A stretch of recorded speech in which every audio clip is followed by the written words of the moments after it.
Let's bring in Tony Dungy, Football Night in America. Tony, they're roughing me up here. I mean, I'm on the Browns bandwagon.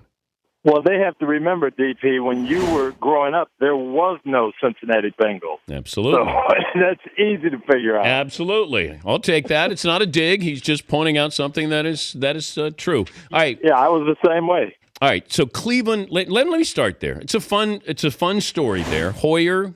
Mike Florio brought up something interesting, that they're going to get to the point where they have to decide, is Hoyer their quarterback long term? And if so, what's that mean for Johnny Manziel? Because Hoyer's a free agent at the end of the year.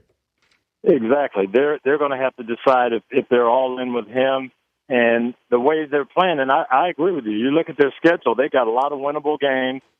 Pittsburgh is really struggling right now. So they've got to get ahead of Cincinnati or Baltimore. And it may happen the way they're playing. They believe in Brian Hoyer, and that's the biggest thing. When you're coaching a team and your team believes in the quarterback and thinks he's going to win for you, that does it for you as a coach. That's who you want in the lineup. Are you all in on the Cowboys? I am, because of the way they're playing. I am shocked at how Rod Marinelli has this defense playing. They expected to get some things out of Henry Melton. He's hardly played at all for them. Morris Claiborne, they drafted with a high pick. He's not playing for them. But the guys that are playing, Rod Marinelli has them hustling and playing sound fundamental football. That's allowing them to just run the ball and play smart and sound on offense. And with that formula, they can go a long ways. They've got confidence. They believe in Tony Romo and what they're doing now. So I think they're going to be right in there all the way through this season. Why was this such a big secret for Dallas when you've been saying the last 2 to 3 years you have DeMarco Murray, you have weapons, run the football, therefore Romo doesn't have to throw it 45 times. This will make Tony better. This will make everybody better.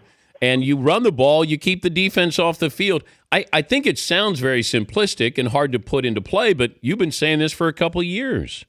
You have, and everybody wants, especially when you pay the quarterback a lot of money, you want him to be the focal point, but that's not the best way for them to win. And even when Troy Aikman was there, and Troy probably was their best player, they still utilized Emmitt Smith, they utilized the defense, and that was the formula. So I think they're starting to understand that if DeMarco Murray can stay healthy, they have the formula to give a lot of people problems in that NFC.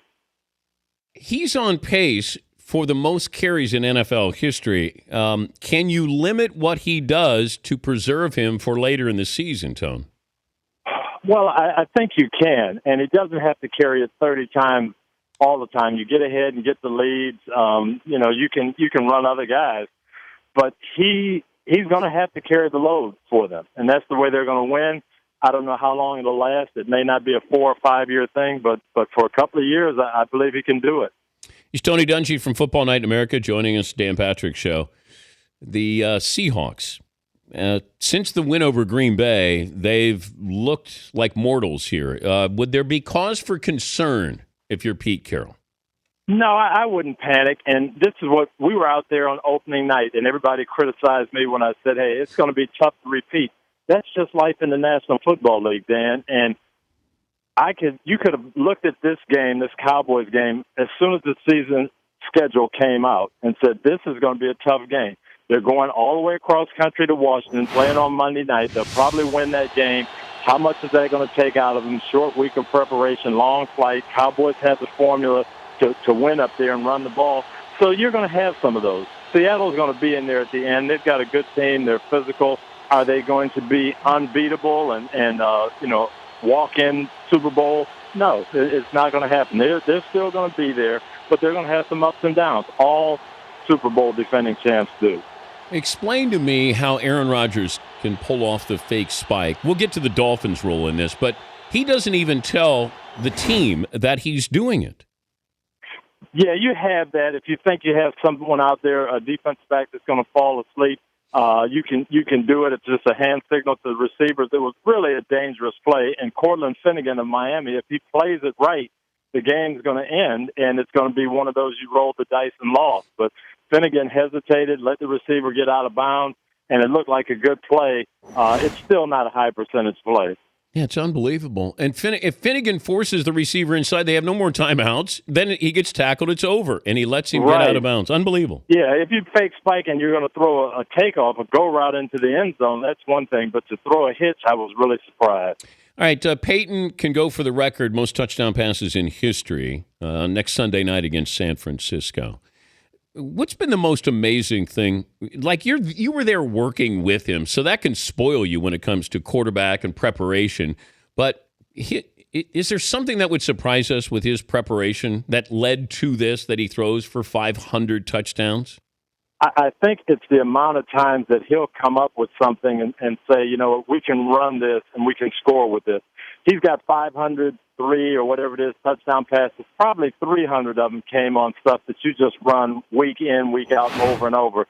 But there's probably 200 that he said, hey, if we do this in a certain situation, I think we can score. And you just see it over and over and over again. But he drives you crazy, though, in a good way? In a good way, because he's always looking for things, and you say, yes, this could work if we could execute it. And sure enough, the situation will come up, and something that he talked about or something that he sees and audibles to becomes a touchdown pass. And I would promise you he's got 200 of those in the course of his career. What's the biggest argument you ever had with Peyton Manning? I don't know that we had real big arguments. You yell at each other? No, not really.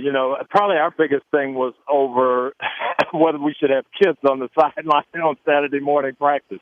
For years, he said, "Oh, that was a distraction, and we've got to get our last-minute stuff and our walkthroughs." And I know it's important to you to have the kids out there. Yeah, but he didn't have kids. He right didn't, now, right? That's what Jacob Tammy and Brandon Stokely told me. Now he wants the kids there on Saturday. Before I let you go, the Jameis Winston situation, would you even have him on your draft board now? I'd have to sit down and talk to Jameis Winston and see where he is. And if he's grown from some of this and he recognizes his mistakes, that's one thing. But if you think, hey, it really hasn't been that bad and everybody goes through these things, it would be a situation where I'd have to do a lot of investigating, and your staff would, and the area scout, and then you'd have to sit down with him at the combine and probably go down to Florida State and visit with him and say, where are you in all this, and have you grown, and do you see the error of some of your mistakes? Hopefully he has grown from that. I met him really backstage there on your show. Seems like a good kid, but he needs some direction. Yeah, I wonder if he's going to make it the rest of the year, considering what's going on there. Plus, you know what? We'll get to the draft, and somebody will say, well, I wouldn't take him in the first round, but if he's there in the third round, I always like that his character's an issue in the first round, but, third round, hey, I don't have as many issues with his character. Well, and there are teams who, just look at talent, and he'll get drafted, and I think he'll play well, but as the face of your franchise, you really want that guy to be solid, because that is going to be, he's going to represent your franchise in a lot of ways for the next 10 years. Good to visit with you, Tone. Safe travels. I'll see you next weekend. All right. Sounds good, DP. All right. Tony Dungy, Football Night in America.